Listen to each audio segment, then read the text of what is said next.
today I'm really excited to show you this card trick. One, because it's an awesome card trick, of course. But two, the reason is because I actually have this awesome new deck of cards, and this is actually the brand new Avengers deck by Theory 11, and it is super great. I cannot express how much I actually love this deck. And make sure you guys stick around for the tutorial so that you guys can see these cards up close in my hands, because these cards are just absolutely amazing. So without further ado, let's actually get right into the trick. So for this card trick, we can actually have the spectator take the cards and, you know, cut them as many times as we want, just like this. Give it a couple shuffles, just like so. Maybe we'll give it a couple overhand shuffles. But you guys can see that here, all the faces and everything, all the cards are completely different, completely shuffled. So normally in a card trick, what I would do is I would spread through the cards like this and have the spectator select any card. But for this trick, it's gonna be a little bit different. I'm actually gonna have the spectator hold on to the entire deck from now on. And what I want them to do is I want them to pick exactly which card they want to from the exact position in the deck. So I want them to be very specific about where they choose that card. So in other words, I just want you to pick any number between 1 and 52, and you're just gonna deal down to that position, okay? And don't tell me what the number is, I'll turn away. So the deck is in the spectator's hands. Let's say they think of the number 29, okay? So it can be any number. 1, 2, 3, 4, 5, 6, 7, 8, 9, 10, 11, 12, 13, 14, 15, 16, 17, 18, 19, 20, 21, 22, 23, 24, 25, 26, 27, 28, 29. So they're gonna deal 29 cards to themselves onto the table. They can tell me when they're done. So when they're done, I tell them, you know what, let's actually take this another step further. So pick up the however many amount of cards you've dealt. So pick those cards up. And I'm assuming you have a 2-digit number, right? Somewhere in the middle. So what I want you to do is take those 2 digits and add them together to get another random number, and then you're gonna deal that many cards back on top of the deck. So they're gonna take their number, 29, 2 plus 9 is 11. So we'll deal 1, 2, 3, 4, 5, 6, 7, 8, 9, 10, 11 cards back on top of the deck. I tell them, so now think about this. You just chose a random number. It could have been any number, and that number would then, you know, affect the outcome of this trick. So any number would result in a different outcome. So take a look at the card that you've actually landed on. So they're gonna take a look at the card, and I promise I'm gonna actually turn my head away because I really do not wanna see what this card is, and the spectator would be holding these cards by themselves. So I tell them, once they remember the card, just drop it back in the deck. It doesn't really matter, and then you can literally go ahead and shuffle the entire deck as much as you like to. So just bury that card somewhere in the pack and lose it, just like so. So once they're done, they can just set the deck down, square it up over here. And I tell them, okay, so now I'm actually gonna try and find your card, but I'm not really gonna find it physically. I'm gonna find it mentally. So I'm gonna reach into your mind, and I'm actually gonna pull out the card that you have selected. So first, think about the color of the card. It wasn't a red card, was it? It was, okay, that's what I thought. So next, I'm gonna try to get the value of the card. So obviously it's somewhere between ace and king. So I'm just gonna list through all the values one at a time, and I don't want you to really react. And I'm just gonna try to watch your face, your facial expressions, to see if I can pick up on anything, but don't try to react, okay? So here we go. Ace, 2, 3, 4, 5, 6, 7, 8, 9, 10, jack, queen, king. Somewhere towards the middle, maybe a little bit higher. Try again. Ace, 2, 3, 4, 5, 6, 7, 8, 9, 10, jack, queen, king. It was a heart, correct? Yeah, okay. So I'm thinking it's between like 6 and jack, maybe like 6, 7, 8, 9, 10, jack, 7, 8. The 8 of hearts. Hopefully, that was the card that you selected from this shuffled deck of cards. You could have selected any number, any card. And yeah, that is the trick, guys. So I really hope you guys enjoyed this one. And if you did, be sure to stick around for the tutorial. All right, guys, so here's the tutorial for the trick that you just saw. So I'm really excited to teach you guys this trick because it's actually extremely versatile, and you can actually use this principle for a lot of other different effects. What you saw today was just one use of this really cool principle, but I want you guys to feel free to explore different options and just be creative. You guys can totally create new tricks out of this principle here. So I'm gonna show you guys exactly how this works right now. So all you need is a deck of cards, and it should probably have 52 cards in it just to be safe. But what you wanna do is you wanna get out any 4 of a kind that you wish. So what I did was I actually got out the 4 8s, and this trick does require a little bit of a setup, just a disclaimer. So all you wanna do for the setup is you actually wanna place these 4 8s every 9th card down in the deck. It's a very simple setup. It just goes like this. You're gonna count 1, 2, 3, 4, 5, 6, 7, 8, and then you're gonna take the 8s and place them in every 9th card. So there's 1, 2, 3, 4, 5, 6, 7, 8, and then take the next 8, place it down for the 9th card. 1, 2, 3, 4, 5, 6, 7, 8. Take the next 8, place it down, and then 1, 2, 3, 4, 5, 6, 7, 8. Place that 8 down right over there, and then the rest of the deck can go on top. And this is the setup for the trick. So you now have all 4 8s basically scattered throughout the deck, but they're actually in every 9th position. So we have 1 8 in the 9th, the 18th, the 27th, and the 36th position in the deck.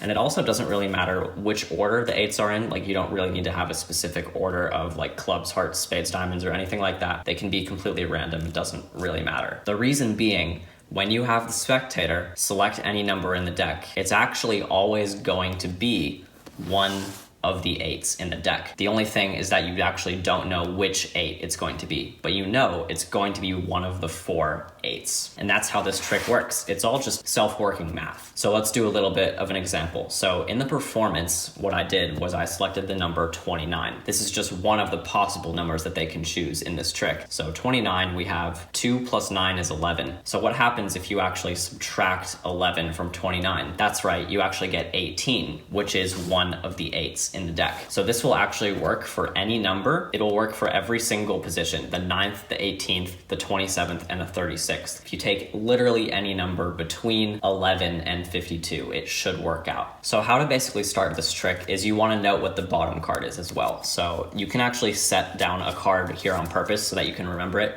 Like, I'll do the Queen of Spades, for example, just so that I know that the Queen of Spades is the bottom card of the pack. And now what I can do is actually cut the cards as many times as I want. So I can just cut the cards. I can also do some false cuts. One that I did in the performance was I took 3 packets, I put them down left, middle, right, and then I picked them up and set them down left on top of the middle, on top of the right. And this is a completely false cut. But you can actually complete the cut as many times as you like, just singly like this, and it actually won't really disturb the order. All you want to do is flip over the cards, spread through the cards to the spectator, just say, look, we have all these shuffled random cards here. You're going to find that Queen of Spades, which is your key card, and you're going to move it back to the bottom. So all the cards, if you move these cards back to the bottom, now the deck is basically stacked in the original order. So now you have all the 8s back in the 9th, 18th, 27th, and 36th positions in the deck. So now comes the part where you hand the deck over to the spectator and they can choose any number. Now, I know what you guys are thinking. What happens if they choose a number between 1 and 10? Because that's not going to work for this trick. They actually have to choose a number between 11 and 52.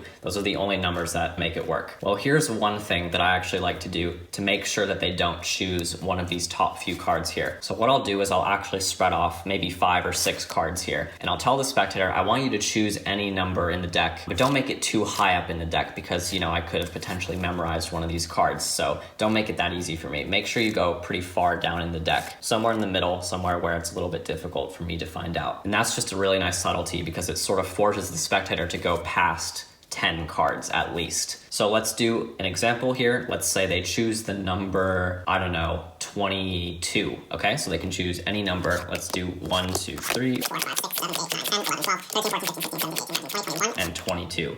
They're going to deal that many cards down to the table, pick the cards that they dealt up, and then add the digits. So 22, 2 plus 2 is 4. So they deal 1, 2, 3, 4. So if you think about it, 22, if you add 2 plus 2 is 4, and then you subtract 4 from 22, you actually get 18 again, which, if you remember, is where one of the 8s is located. But you don't know which 8 this is going to be because you actually don't know where in the deck they've stopped, because they could have gone to the 9th, they could have gone to the 18th one, the 27th, or the 36th. So you don't actually know which one this is, but you know it's one of the 8s. So at this point, from the performance that you saw, they can shuffle the cards back in the middle. The rest of the trick is just basic fishing. That's all you're doing. So you actually know that the spectator chose an 8. All you need to do is find out the suit. That's really all you need to do. And it's a very, very simple process that I like to do. So for the first line of this little part right here, you wanna make sure you copy me exactly here when you say this, because this is actually very important how it's worded. So the first line that you say is, so I'm gonna try to get the color here. It wasn't a red card, was it? Now, what does this actually serve as a purpose? Well, what this does is it sort of has a dual meaning. If their card was a red card, they would say, yeah, it actually was a red card. And then you could say, yeah, okay, cool, I knew that. If their card was a black card, the statement also makes sense because you were saying it wasn't a red card, was it? And if they say, no, yeah, it was a black card, and then you say, yeah, okay, I knew that. See, both answers make complete sense, so that statement doesn't seem questionable in any way. It doesn't really seem like you're fishing, because either way, it sort of implies that you knew the answer ahead of time, no matter what they tell you. What this will do is it will actually give you the color of the card. So all you have to do now is find out the suit. So you have 2 options left. So once I know the color, I move on to the value, which you already know is an 8, but you're just gonna act this part out. You're gonna say, so I'm gonna list all the values from ace to king, ace, 2, 3, 4, 5, 6, 7, 8, all the way up to king. And then you can, stop, go back and forth a couple times, do whatever you like to. That part's up to you. But somewhere before you actually reach to the 8, all you want to do is you actually want to just name out one of the black suits. And this is just a 50-50 chance that you get it right. And it doesn't matter if you get it right or wrong, because you can either get it as a hit, which is great, or if you get it wrong, it's totally fine because you just move on and you go back to the value. So I'll give you an example. So the card was the 8 of clubs. When I'm going through the ace to king values, I'm just gonna take a break and say, it was a club, right? If they say yes, I say, okay, cool. And then they start freaking out even more. So that's great. However, if I say, your card was a spade, right? They say, no, it wasn't a spade. Then I say, okay, forget that. And then we move back to the value. So then we keep going ace, 2, 3, 4, 5, 6. You just completely forget about it, like it doesn't even matter. But that answer actually gives you exactly what the card is. So that tells you that since their card wasn't a spade, it actually means their card was a club. So that's how that part of the trick works right there. And once you have that, you basically just go from there and reveal the 8 of clubs however you like. And yeah, that's basically the trick right there. But of course, there are so many other ways to use this really cool forcing principle here. So instead of having 4 of a kind in the deck, what you can actually do is have 4 duplicate cards in the deck. Let's say you have 4 8 of hearts in every single position. So now the spectator can truly choose any number that they want to, and you can force them the 8 of hearts every single time because you have 4 different 8 of hearts in the deck. So at this point, you don't even have to do any type of equivocate or any type of fishing. You can actually just have a prediction somewhere in your pocket or on a piece of paper, and you can have the 8 of hearts written on it. So that's another idea, something that you can use this trick for. But yeah, feel free to come up with your own tricks using this principle. I think it's an extremely underrated principle and underrated force that really needs to be utilized more often. So I really hope you guys get a lot out of this video, and I really hope you guys enjoy performing this trick. So yeah, see you guys next time. Bye.